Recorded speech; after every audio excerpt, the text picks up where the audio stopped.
4 लेकराचा जीव गेले 4 लेकर जीवानं मेले ते 4 लेकर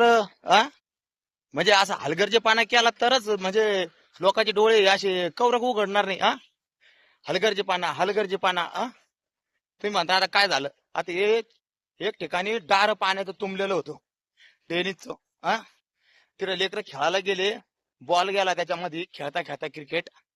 आणि तुम्हाला सांगतो मित्र हो ते लहान लेकर ते बॉलाच्या मोहामध्ये ते बॉल काढायला गेले एक लेकरू गेलं तिथं म्हणून ते लागलं त्या पाण्यात डुबाल त्या घाण दैनिकच्या तर दुसरं त्याच्यासोबत त्याला वाचवायला गेलं तर ते सुद्धा त्या पाण्यामध्ये डुबलं तिसरं गेलं त्याला वाचवायला ते सुद्धा गेलं मला सांगा तुम्ही मित्र हो हे असं हलगर्जेपणा कौरक चालणार आहे आणि असे लेकराचे कौरक प्राण जात राहणार आहे मला सांगा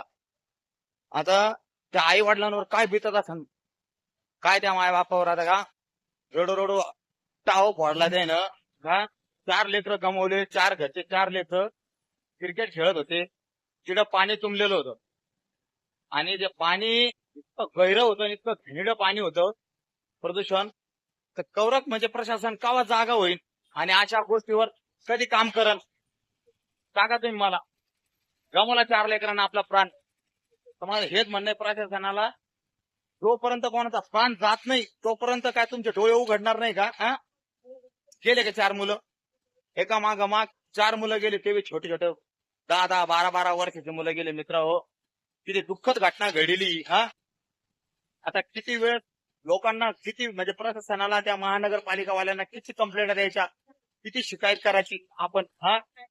याचं काम करून घ्या याचं काम करून घ्या तरी यांचे डोळे उघडत नाही काय करावं सांगा तुम्ही आता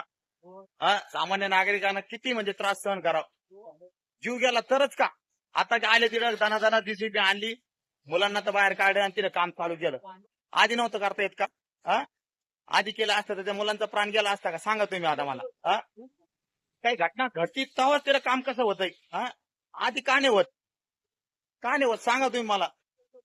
किती चिमुकले लेकर त्यांचे फोटो पाहिले मी काय सांगतो तुम्हाला मित्र डोळ्यातून अश्रू आले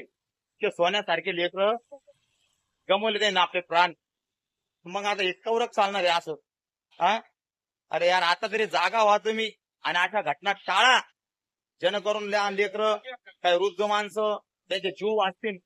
समजलं